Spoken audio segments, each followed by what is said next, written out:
கர்த்தருடைய உடன்படிக்கை. அதிகாரம் 5. மோசே இஸ்ரவேலர் எல்லாரையும் அழைப்பித்து அவர்களை நோக்கி, இஸ்ரவேலரே, நான் இன்று உங்கள் காதுகள் கேட்கச் சொல்லும் கட்டளைகளையும் நியாயங்களையும் கேளுங்கள். நீங்கள் அவைகளின்படியே செய்யும்படிக்கு அவைகளை கற்று கைக்கொள்ள கடவீர்கள். நம்முடைய தேவனாகிய கர்த்தர் ஓரேபிலே நம்மோடு உடன்படிக்கை பண்ணினார்.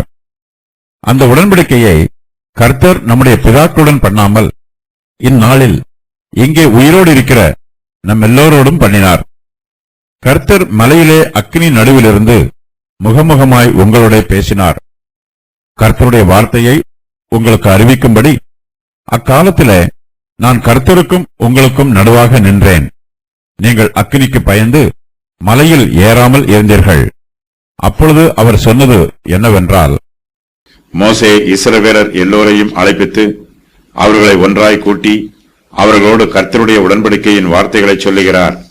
இஸ்ரவேல் புத்திரர் மோசேயின் வார்த்தைகளுக்கு செவி கொடுக்க வேண்டும். அவர்கள் கர்த்தருடைய கட்டளைகளை கற்று கைக்கொள்ள வேண்டும்.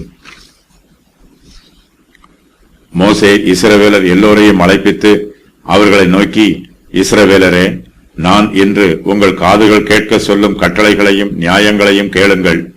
நீங்கள் அவைகளின்படியே செய்யும்படிக்கு அவைகளை கற்று கைக்கொள்ள கடவீர்கள் என்று சொல்லுகிறார். மோசே இஸ்ரவேல் புத்திரருக்கு கர்த்தருடைய கட்டளைகளையும் நியாயங்களையும் சொல்லுகிறார். மோசே மற்ற பிரமாணங்களோடு 10 கற்பனைகளையும் சொல்லுகிறார். 10 கற்பனைகள் மற்ற கட்டளைகளையும் நியாயங்களையும் போன்றவையாகும். இஸ்ரவேல் புத்திரர் கர்த்தருடைய கட்டளைகளை கேட்பதற்கு 3 காரணங்கள் உண்டு. அவையாவன: இஸ்ரவேல் புத்திரர் கட்டளைகளை கற்றுக்கொள்வார்கள், அவைகளை கைக்கொள்வார்கள், அவைகளின்படியே செய்வார்கள். இஸ்ரவேலின் தேவனாகிய கர்த்தர் ஓரேபிலே அவர்களோடு உடன்படிக்கை பண்ணினார். உடன்படிக்கை பண்ணுதல் என்பதற்கான எபிரேய வார்த்தை கரத் என்பதாகும். இதற்கு வெட்டுதல் என்று பொருள். பலி செலுத்தும் போது அதை துண்டு துண்டாக வெட்டுதல் என்றும் பொருள் சொல்லலாம். இரத்தத்திலும் மரணத்தினாலும் 2 பேரை ஒன்றாக இணைப்பதற்கு பலியை துண்டுகளாக வெட்டி அவர்களுக்கு கொடுப்பது வழக்கம். வெட்டுதல் என்று பொருள்படும் இந்த எபிரேய வார்த்தை உடன்படிக்கை பண்ணுவதற்கும் பயன்படுத்தப்பட்டிருக்கிறது. கர்த்தருடைய உடன்படிக்கை இஸ்ரவேல் புத்திரரை ஆளுகை செய்கிறது. கர்த்தர் இஸ்ரவேல் புத்திரருக்கு ஆரம்பத்தில் தம்முடைய கட்டளைகளை சொன்னார். அதன் பின்பு கர்த்தர் தமது கிருபையினால் தம்முடைய கட்டளைகளை அவர்களுக்கு உடன்படிக்கையாக மாற்றுகிறார். கர்த்தர் இஸ்ரவேல் புத்திரரோட உடன்படிக்கை பண்ணி இருக்கிறார். அந்த உடன்படிக்கையை கர்த்தர் நம்முடைய பிதாக்களுடன் பண்ணாமல் இந்நாளில் இங்கே உயிரோடு இருக்கிற நம் எல்லோரோடும் பண்ணினார் என்று மோசே சொல்லுகிறார். ஆபிரகாம், ஈசாக்கு, யாக்கோபு ஆகிய முற்பிதாக்களோடு கர்த்தர் இந்த உடன்படிக்கையை பண்ணவில்லை.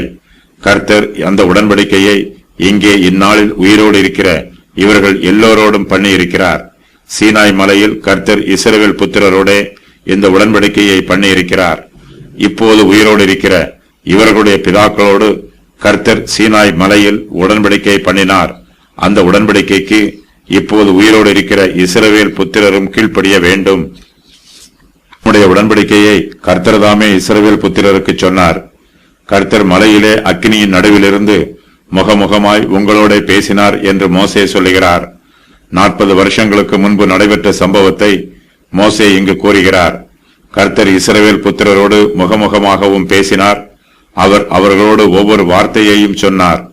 மோசே கர்த்தருக்கும் இஸ்ரவேல் புத்திரருக்கும் நடுவிலே மத்தியஸ்தராய் இருக்கிறார்.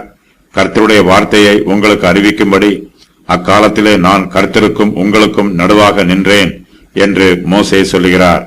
மோசே கிறிஸ்துவுக்கு அடையாளமாய் இருக்கிறார். கிறிஸ்துவானவர் தேவனுக்கும் மனுஷருக்கும் நடுவிலே மத்தியஸ்தராய் இருந்து அவர் நமக்கு கர்த்தருடைய வார்த்தையை வெளிப்படுத்துகிறார். கிறிஸ்துவின் கிருபையுள்ள கரம் மனு புத்திரராகிய நம் மீது வைக்கப்பட்டிருக்கிறது. ஆகையினால் கர்த்தருடைய வார்த்தையை கேட்பதற்கும் கர்த்தரோடு பேசுவதற்கும் நாம் சிலாக்கியம் பெற்றிருக்கிறோம். நம்முடைய கர்த்தராகிய இயேசு கிறிஸ்துவின் மூலமாக தேவனுடைய கிருபாசன தண்டையிலே பயமும் நடுக்கமும் இல்லாமல் தைரியமாய் கிட்டிச் சேருகிற சிலாக்கியத்தை பெற்றிருக்கிறோம். கர்த்தர் மலையிலே அக்கினியின் நடுவிலிருந்து முகமுகமாய் இஸ்ரவேல் புத்திரரோடு பேசின போது அவர்கள் அக்கினிக்கு பயந்து மலையில் ஏறாமல் இருந்தார்கள். அவர்கள் கர்த்தரோடு பேசாமல் மோசேயோடு பேசினார்கள். மோசே ஜனங்களுக்காக கர்த்தருடைய சமூகத்திலே பேச வேண்டும் என்று இஸ்ரவேல் சபையார் கேட்டுக்கொண்டார்கள்.